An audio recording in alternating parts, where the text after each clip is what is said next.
네, 여러분 통합사회 원격 수업 시간입니다. 저번 시간에 우리가 이제 교과서 대단원 7단원 문화와 다양성의 중단원 1단원 다양한 문화권의 특징에 대해서 같이 공부를 했었죠. 그래서 진도는 저번 시간에 이제 중단원 1단원 진도는 저번 시간에 다 나갔고, 오늘은 중단원 2단원 문화 변동과 전통 변화에 대해 알아보도록 하겠습니다. 여러분이 갖고 계신 프린트로는 30페이지예요. 제가 또 이게 프린트 쓸 때 처음에 오타를 좀 내서 아마 31페이지로 이렇게, 여러분 여기에 31페이지라고 되어 있는 친구가 있을 텐데, 그렇게 되어 있는 친구는 30페이지로 고치시면 되겠습니다. 그래서 문화 변동과 전통 문화를 통해서 여러분 우리가 이제 여러 가지 문화가 어떻게 변하는가에 대해서 배워보도록 할 건데, 교과서로는 216페이지부터 여러분 시작되는 내용입니다. 그래서 이번 시간에는 여러분 문화 변동의 다양한 양상을 이해하고 현대 사회에서 전통 문화가 갖는 의의를 파악할 수 있다라는 얘기를 같이 배워볼 거예요. 내용이 많지 않기 때문에 여러분 제가 이제 핵심적인 내용 설명드리면서 이렇게 진행을 해보도록 하겠습니다. 그래서 일단 우리가 문화라는 것이 어떻게 변동하는가를 알기 위해서는 문화 변동의 개념에 대해 알아야 돼요. 그래서 소단원 1단원을 보시면 문화 변동의 의미와 요인에 대한 얘기가 나와 있습니다. 저번 시간에 배웠던 것처럼 여러분 문화는 변동성을 가지고 있어요. 그렇죠? 그렇기 때문에 문화는 고정되어 있지 않고 지속해서 변화한다라고 하는 특징을 가지고 있습니다. 그렇기 때문에 한 사회의 문화는 그 사회 내적으로나 아니면은 다른 사회, 그런 영향, 사회 내적인 영향, 사회 외적인 영향, 이런 여러 가지 요소의 영향을 받아서 크게 변화하는 양상을 보이는데, 그렇게 한 사회의 문화가 여러 요소의 영향을 받아서 크게 변화하는 양상을 뭐라고 하느냐? 바로 문화 변동이라고 한다. 이렇게 보시면 되겠습니다. 어렵지 않죠? 문화가 변하는 거예요. 문화가 변하고 움직이고 하는 현상을 문화 변동이라고 한다. 이렇게 보시면 되겠습니다. 그러면 이 문화 변동을 발생시키는 요인에는 어떤 것들이 있는가? 우리가 크게 나누면 문화 변동의 요인에는 사회 내적인 요인, 발명과 발견이라고 하는 요인과 그 다음에 다른 사회의 영향을 받아 이루어지는 그런 요인, 다시 말해 문화 전파에 의해 발생하는 요인이 있다라고 하는데, 첫 번째 우리가 발명과 발견에 대해 알아보도록 할게요. 이 발명과 발견은 여러분 인류 문화가 발전하는 데 있어서 굉장히 큰 영향을 준 그런 요소다라고 보시면 되겠습니다. 그래서 사회 내적으로 문화가 변동을 할 때는 발명과 발견에 의해서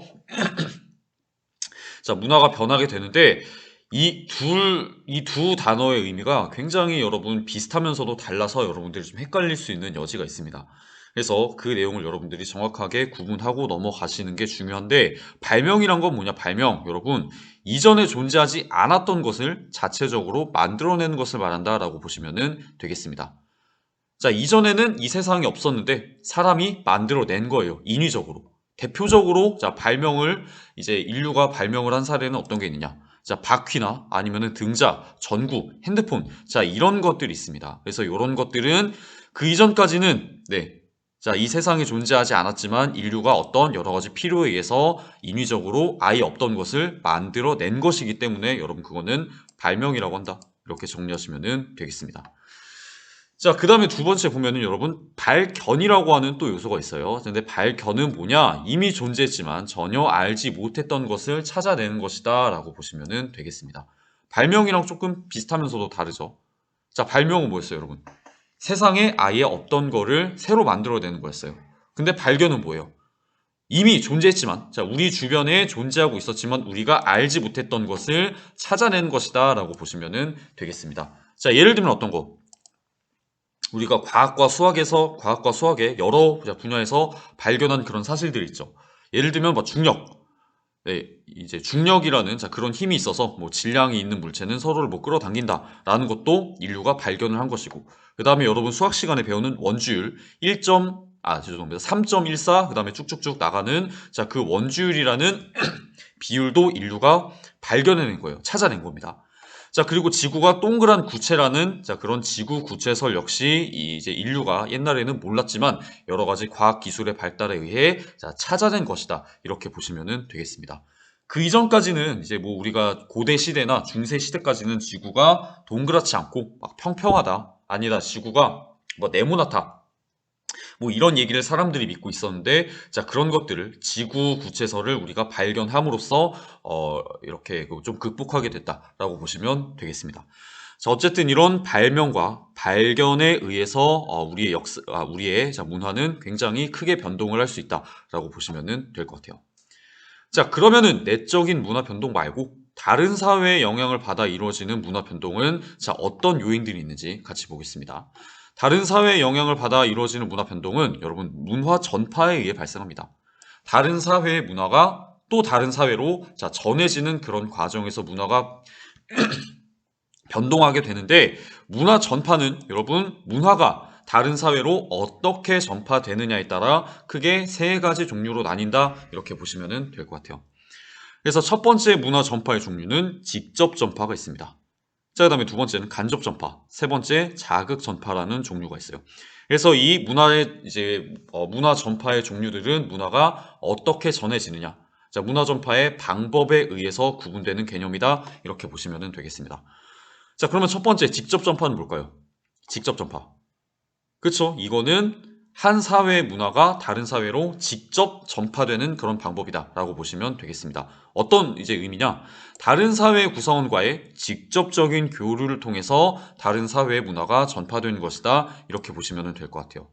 그러니까 한 사회 구성원이 다른 사회로 가는 거예요. 그래서 다른 사회 구성원과 직접적인 교류를 하면서 다른 사회 문화가 전파되는 그런 현상을 바로 뭐라고 한다? 직접 전파라고 한다. 이렇게 보시면 되겠습니다. 대표적인 사례로는 여러분 우리 옛날에 고려시대에 문익점이라고 하는 분의 목화 전파 같은 사례가 있죠. 그래서 문익점이란 분이 고려시대의 고려시대의 그 정치가인데 이분이 이제 중국으로 그 유배를 갔다가 중국에 목화라는 그런 식물이 있는 것을 보고 중국 사람들이 목화라는 식물을 이용해서 따뜻하게 옷을 만들어 입는 것을 보고 아 우리 고려 사람들도 이런 목화 같은 작물이 있으면은 겨울철을 따뜻하게 날 수 있겠구나 해가지고 목화씨를 가져온 목화씨와 목화를 이제 고려로 직접 가져온 그런 사례가 바로 직접 전파에 해당한다 라고 보시면 되겠습니다. 죄송합니다. 자, 그래서 우리가 어쨌든 직접 전파에 대해 알아봤고, 그 다음에 두 번째, 직접 전파가 있으면 또 무슨 전파가 있다는 얘기가 될까요? 간접 전파가 있다는 얘기도 되겠죠. 그래서 두 번째, 간접 전파에 대해 배워볼 겁니다. 자, 간접 전파는 뭐냐면, 다른 사회 구성원과 직접적인 교류를 하진 않아요. 자, 그러나, 인쇄물이나 인터넷 등과 같은 간접적인 매개체를 통해 다른 사회의 문화가 전파되는 그런 케이스를 말한다라고 보시면 되겠습니다. 자, 그래서 우리가 좀 흔하게 좀 접할 수 있는 그런 간접 전파의 케이스는 뭐가 있느냐? 여러분, 오징어 게임이라는 케이스가 있습니다. 그래서 요 오징어 게임이라고 하는 거는 여러분 우리나라에서 만든 드라마긴 하지만 자, 우리나라 사람들이 여러분 다른 나라에 가서 이거를 전파하진 않았습니다. 그렇죠? 오징어 게임을 찍은 뭐 이정재나 아니면은 뭐 허성태 뭐 이런 배우들이 가가지고 자, 이 드라마가 있는데 여러분 보세요라고 직접 전파를 한 게 아니죠. 그래서 이런 드라마는 넷플릭스나 뭐 유튜브 같은 이런 여러 가지 간접적인 매개체를 통해서 다른 사회에 전파돼서 굉장히 선풍적인 인기를 끌었던 사례이기 때문에 이런 오징어 게임 같은 드라마의 사례는 바로 간접 전파에 해당한다라고 보시면 되겠습니다. 자, 그 다음에 세 번째는 좀 약간 우리가 이 앞서서 배운 직접 전파와 간접 전파랑은 살짝 다른 성격을 가지고 있는 이제 문화 전파인데 세 번째 문화 전파의 종류는 자극 전파라고 하는 것이다. 이렇게 보시면 되겠습니다. 그래서 자극 전파는 뭐냐면 다른 사회의 문화 요소에서 아이디어를 얻어서 새로운 문화 요소를 발명하는 것이다. 이렇게 보시면 될 것 같아요. 그래서 다른 사회 문화 요소에서 뭐 조언을 받고 이런 여러 가지 아이디어를 얻고 이런 과정을 통해서 아예 새로운 그런 문화 요소가 발명되는 것이 바로 보다 자극 전파이다. 이렇게 보시면 될 것 같아요. 자, 그 이전에는 존재하지 않았지만 이런 여러 가지 다른 사회 문화 요소에서 뭐 아이디어를 얻고 모티브를 얻어서 자, 발명된 그런 여러 가지 문화 요소들에는 뭐가 있느냐? 대표적으로 우리나라에 자, 이두란 것이 있다. 이렇게 보시면 되겠습니다. 이두는 뭐냐면 여러분 신라 시대에 설총이라고 하는 학자가 만든 우리나라 고유의 문자이다. 이렇게 보시면 될 것 같아요. 한글은 아니에요. 한글은 아니고 설총이라고 하는 분이 야 중국에는 한자라고 하는 글자가 있어. 근데 우리 신라에는 글자가 없지? 야 그러면 이 한자의 요소에서 아이디어를 좀 따와가지고 우리 신라만의 새로운 글자를 자 만들어내자라고 해서 이전에는 없었던 새로운 자 신라의 글자라고 하는 것을 발명해낸 것이다 라고 보시면 되겠습니다. 자 그래서 이 자극전파의 케이스가 바로 이 이두에 해당한다. 이렇게 여러분들이 정리를 하시면 될 것 같아요. 그 이외에도 뭐 몇 가지 케이스들이 더 있지만 일단 여러분 자 이 정도가 바로 자극전파에 해당한다 라고 보시면 될 것 같아요. 그래서 이런 여러 가지 직접 전파, 간접 전파, 자극 전파 같은 요소들을 통해서 문화가 변동하게 된 것이다. 이렇게 정리하시면 되겠습니다. 자, 그래서 우리가 요 내용까지 해가지고 문화 변동의 의미와 요인에 대해서 같이 알아봤는데, 자, 그 다음에 나오는 소단원 2단원은 문화 변동의 양상이라고 하는 내용입니다. 그래서 우리가 이제 1단원에서 배운, 소단원 1단원에서 배운 여러 가지 문화 전파에 의해서 자, 둘 이상의 전파에 의해 둘 이상의 다른 문화가 장기간 접촉하여 문화 변동이 일어나는 것을 바로 뭐라고 한다? 문화 접변이라고 한다. 이렇게 보시면 되겠습니다. 자, 그래서 이 문화 접변은 내 문화와 문화가 접해서 서로 다른 문화가 접해서 변하게 되는 현상이다 라고 보시면 되는데 약간 케이스가 달라요. 문화 접변은 한 사회가 다른 사회 문화를 자발적으로 받아들이는 케이스도 있고 아니면은 다른 사회 문화를 강제적으로 받아들이는 케이스도 있다. 이렇게 보시면 되겠습니다.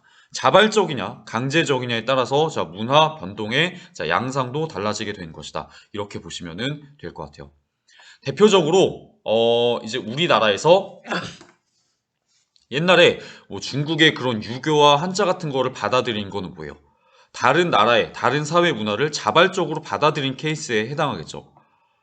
근데 반면에 일제강점기에 우리나라가 이제 일본식으로 창씨 개명을 한다든가 아니면은 일본어를 무조건 사용해야 되는 그런 상황에서는 우리나라가 그런 일본의 문화적인 요소를 자발적으로 받아들인 게 아니라 강제적으로 받아들인 경우에 해당한다라고 생각을 해볼 수 있겠죠.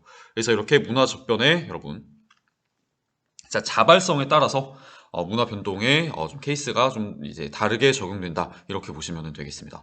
좀 말이 길었는데 이제 그래서 어쨌든 문화 접변의 종류에는 뭐가 있느냐? 문화 동화, 문화 병존, 문화 융합이라는 세 가지 종류가 있다 이렇게 보시면 되겠습니다. 문화와 문화가 만나서 서로 다른 사회 문화끼리 만나서 문화가 서로 같아지느냐? 아니면은 문화가 서로 따로따로 존재하느냐? 아니면 문화와 문화가 만나서 전혀 다른 새로운 문화가 발생하느냐에 따라서 이 세 가지 종류로 나눈 건데 첫 번째 문화 동화부터 보도록 할게요. 문화 동화는 뭐냐면 여러분 같을 동자를 써가지고 문화가 같아진다라는 뜻입니다. 그래서 이건 어떤 의미냐? 한 사회의 문화가 다른 사회의 문화로 흡수되거나 대체되는 경우를 말한다라고 보시면 될 것 같아요. 한 사회 문화가 없어지고 다른 사회의 문화로 흡수되거나 다른 사회의 문화가 원래 문화를 대체하는 경우를 바로 문화 동화라고 한다. 이렇게 보시면 되겠습니다.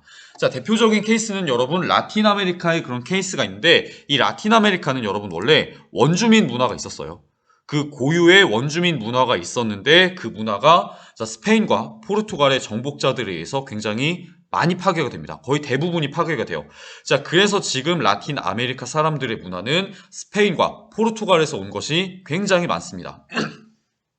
지난 시간에도 말씀드렸지만 스페인어나 아니면 포르투갈어, 가톨릭, 이런 여러 가지 언어, 종교들이 이런 스페인과 포르투갈에서 온 것이기 때문에 자기들이 갖고 있던 원래 문화를 잃어버리고 그렇게 다른 지역의 문화를 받아들인 것이다. 그래서 그 자기네 지역의 문화가 다른 지역의 문화로 대체되었다라고 보시면 되겠습니다. 그래서 이런 라틴 아메리카 같은 그런 사례가 바로 문화 동화의 사례이다. 이렇게 보시면 될 것 같아요.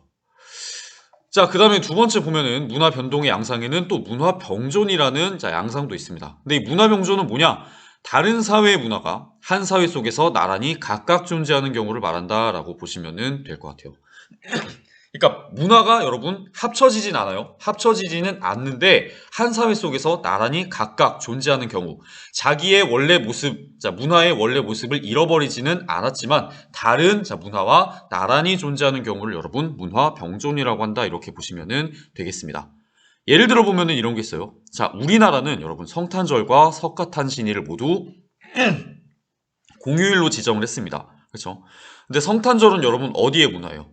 성탄절은 크리스트교의 문화입니다. 크리스트교의 문화고 주로 서양의 문화이고 그 다음에 석가탄신일은 뭐예요? 석가탄신일은 불교의 문화 또 동양의 문화입니다. 자, 근데 우리나라는 지금 이런 크리스트교 문화와 불교 문화가 함께 나란히 그 자기의 모습을 고유의 모습을 그대로 지키면서 나란히 각각 존재하고 있기 때문에 이런 성탄절 같은 날과 그다음에 석가탄신일 같은 날이 공휴일로서 함께 공존한 것이다 라고 보시면 되겠습니다. 자, 그래서 이런 사례가 뭐에 해당하냐? 바로 문화 병존에 해당한다. 이렇게 정리하시면 될 것 같아요. 자, 그 다음에 세 번째, 문화 변동의 양상에는 문화 융합이라는 사례가 있습니다. 자, 이 문화 융합이라는 사례는 뭐냐? 서로 다른 사회의 문화 요소가 결합해서 기존의 문화 요소와는 성격이 전혀 다른 새로운 문화가 만들어진 경우를 말한다라고 보시면 될 것 같아요. 그래서 문화와 문화가 만나가지고 서로 융합을 하는 것, 서로 합쳐지는 것. 그래서 새로운 문화가 만들어질 때 우리는 그것을 뭐라고 한다? 문화 융합이라고 한다. 이렇게 보시면 되겠습니다. 그래서 대표적으로 우리 사회에서 찾아볼 수 있는 문화 융합의 사례는 퓨전 음식이 있습니다. 우리 지금 친구들이 이제 많이 좋아하는 패스트푸드 같은 거를 보면은 패스트푸드에 불고기 버거나 아니면 김치 버거, 라이스 버거 이런 것들 있죠. 자, 그런 것들이 바로 퓨전 음식에 해당한다. 동양의 음식과 서양의 음식이 만나가지고 전혀 다른 새로운 음식으로 결합한 것이다. 자, 그런 것이 바로 문화 융합에 해당한다라고 보시면은 될 것 같아요. 아니면 우리 퓨전 음악이나 그런 여러 가지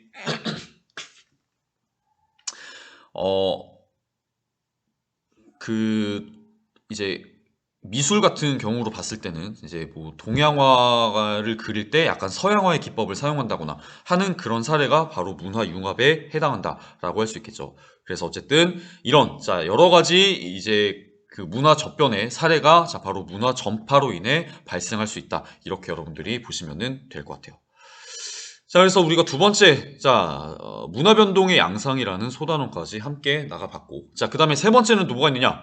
자, 마지막 세 번째 소단원, 문화 변동과 전통 문화라고 하는 소단원이 있습니다. 자, 그래서 우리가 시험 범위는 아마 이 소단원 3단원까지 나가고 마무리가 되지 않을까 싶은데, 일단, 전통 문화에 대해서 전통 문화란 어떤 것인가에 대해 한번 알아보도록 하겠습니다. 자, 전통 문화는 뭐냐? 한 사회에서 오랜 기간 유지되면서 그 사회의 고유한 가치로 인정받는 문화를 말한다. 이렇게 보시면 되겠습니다. 그래서 전통 문화는 다른 사회와 접촉하면서 강제적 또는 자발적으로 변형하거나 복원하면서 현재에 이르게 된다라고 보시면 될 것 같아요. 그래서 그 전통 문화라고 하는 것은 그 사회의 독특한 문화 정체성을 표현하기도 하고 사회 구성원을 하나로 통합하는 역할도 한다라고 보시면 되겠습니다. 문화 정체성은 뭐냐? 여러분, 한 문화에 속한 사람들이 공유하는 동질감 또는 그 문화에 대한 자긍심을 문화 정체성이라고 말한다. 이렇게 보시면 되겠습니다. 그래서 그 사회에서 오랫동안 유지되면서 그 사회 구성원들에게 오랫동안 받아들여진 그런 문화가 전통 문화다. 그래서 전통 문화는 옛날의 모습으로 쭉 그대로 유지되는 게 아니라 변형되거나 아니면은 복원될 수도 있다. 이렇게 보시면 되겠습니다. 자, 그렇기 때문에 여러분 전통 문화가 발전하기 위해서는 우리가 이제 과거의 것을 단순히 재현하고 유지하는 것이 아니라 전통이 지닌 고유한 의미를 재해석해야 된다라고 보시면 되겠습니다. 그래서 그 전통이 가지고 있는 의미, 전통이 우리에게 알려주는 교훈, 그런 것들을 우리가 적극적으로 재해석해야 된다라고 보시면 되겠습니다. 그래서 이런 여러 가지 전통 문화가 지닌 고유성과 독창성을 유지하면서 세계 문화와 교류하는 방안을 고려해야 된다라고 보시면 되겠습니다. 왜?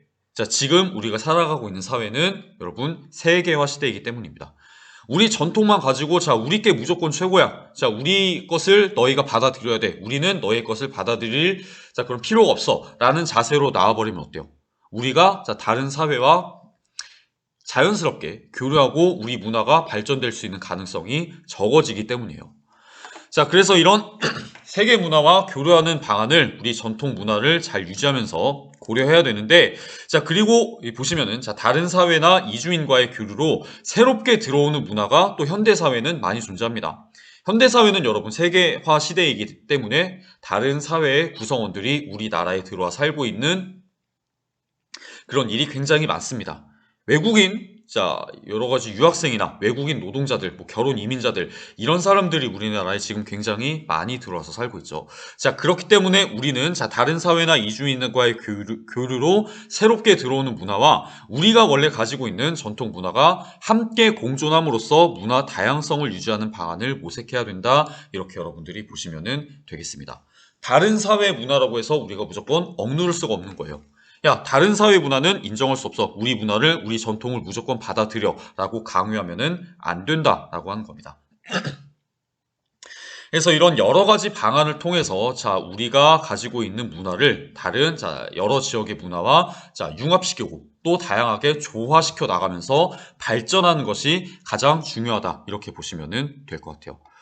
그래서 문화라는 게 여러분 옛날에 그런 있었던 원래의 모습대로 쭉 유지되는 게 아니다라고 하는 얘기를 여러 학자들도 주장했었는데 그 중에 대표적인 학자가 레이먼드 윌리엄스라는 학자 또 에릭 홉스봄이라는 학자가 있다 이렇게 보시면 되겠습니다. 이 두 사람 다 뭐 문화학자, 역사학자 이런 사람들인데 레이먼드 윌리엄스는 자 어떤 이야기를 했느냐 과거의 수많은 대상, 자, 또 수많은 문화들 중에서 후세대가 선택한 것들만이 전통으로 남게 된다라는 얘기를 하면서 이 아저씨가 자, 이거를 여러분 선별된 전통이라는 개념으로 정리했다. 이렇게 보시면 되겠습니다. 예를 들어서 자, 옛날부터 전해 내려오는 문화는 굉장히 많았어요. 근데 어때요? 자, 우리가 무형문화재라고 기억하는 것은 어떤 것들이죠? 법률에 의해 지정된 우리가 선택한 문화재만입니다. 자, 그렇기 때문에 전통이라고 하는 것은 과거로부터 전해져 오는 모든 것을 이야기하는 게 아니라 자, 후세대가 선택한 것들만이 전통으로 남게 된다. 이렇게 보시면 될 것 같아요. 후세대에게 선택받지 못하는 것들은 여러분 잊혀지게 돼서 전통으로 남지 못하게 된다는 얘기를 레이먼드 윌리엄스 아저씨가 한 겁니다. 자, 그 다음에 보시면, 자, 에릭 홉스봄이라는 이 아저씨는, 자, 이 아저씨도 이제 인류학자인데 어떤 얘기를 했느냐. 전통이라고 생각하는 것들의 상당수는 사실 새롭게 만들어진 것이다 라는 얘기를 해요. 그래서 이 에릭 홉스봄 아저씨가 주장한 것을, 자, 전통의 발명이다 라고 이렇게 얘기하는데, 자, 전통의 발명에 해당하는 사례는 어떤 것들이 있느냐. 덕수궁 수문장 교대 의식 같은 게 있습니다. 우리 서울에 가시면은 서울 이제 종로 쪽에 덕수궁이 있죠. 그래서 그 덕수궁을 가보면 정해진 시간마다 자, 그 이제 덕수궁 앞을 지키는 수문장에 교대 의식을 합니다. 그래서 우리는 흔히 생각을 할 때, 아, 저런 교대 의식이 과거부터, 조선시대부터 존재했구나라고 착각을 할 수 있는데, 사실은 여러분 그 의식은 최근에 만들어진 거예요. 자, 그렇기 때문에 우리가 자, 전통이라고 하는 것은 이제 현대 사회에서 그렇게 새롭게 발명될 수도 있는 것이다. 라고 여러분들이 정리하시면 되겠습니다. 그래서 이 선별된 전통과 자, 전통의 발명이란 개념을 통해 우리는 자, 전통이 과거의 모습 그대로 100% 그대로 자, 유지될 수가 없으며 자, 후세대가 선택한 것들만 전통으로 남게 되거나 아니면 후세대에서 자, 새롭게 만들어진 것이 자, 전통으로 사람들에게 기억되게 된다. 이런 내용을 여러분들이 기억하시면 되겠습니다.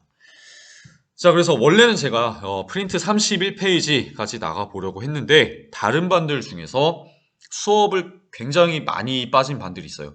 한 수업을 3시간, 4시간 그렇게 빠진 반들이 있는데 이게 뭐 수능이나 아니면 우리 학교 입시 뭐 이런 것들에 의한 것이기 때문에 제가 여기서 더 진도를 나가는 거는 좀 무리인 것 같아요. 그래서 우리 시험 범위는 여러분 지금 보시는 자 31페이지까지 31페이지까지 나간다라고 알아놓으시고 우리 뭐 가정통신문으로 31페이지까지 나간다고 했는데 여러분 자 시험 문제는 30페이지까지만 자 나가는 진도에서 나온다 이렇게 보시면 되겠습니다. 그래서 정리를 해드리자면 시험 범위는 자, 시험 범위는 저번 시간에 나가지 못했었던, 저번 시험 때 마저 나가지 못했던, 자, 공동체주의적 정의관인, 자, 공동체주의적 정의관인 24페이지부터, 자, 그 다음에 우리가, 자, 오늘 이 시간에 배운, 자, 프린트 30페이지, 자, 문화 변동과 전통 문화까지 나가는 걸로 하겠습니다. 프린트 24페이지부터 30페이지까지. 다시 프린트 24페이지부터 30페이지까지 나간다. 이렇게 여러분들이 보시면 되겠습니다. 네.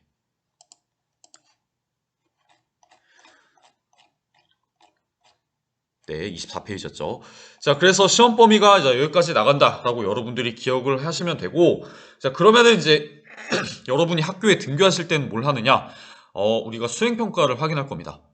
우리 포트폴리오 제가 11월에 확인한다고 했었죠. 그래서 여러분들이 포트폴리오를 다 작성하셨는지 안 하셨는지, 자, 그거에 대해서 확인하는 시간을 갖도록 할 거고, 선생님, 저 그러면 포트폴리오 이 프린트 작성할 때 어떤 거를 쓰고 어떤 거를 안 쓰는지 모르겠어요 라고 헷갈리는 친구들이 많을 거예요. 자, 그렇기 때문에 구글 클래스룸에다가 여러분들이 안 하셔도 되는, 자, 수행평가 통합사회 프린트 중에서 여러분 작성하지 않으셔도 되는 내용을 제가 정리해서 한번 공유하도록 하겠습니다. 그래서 여러분들이 자, 그 내용을 쭉 보시고 우리 시험 범위에 해당하는 프린트 24페이지부터 자, 프린트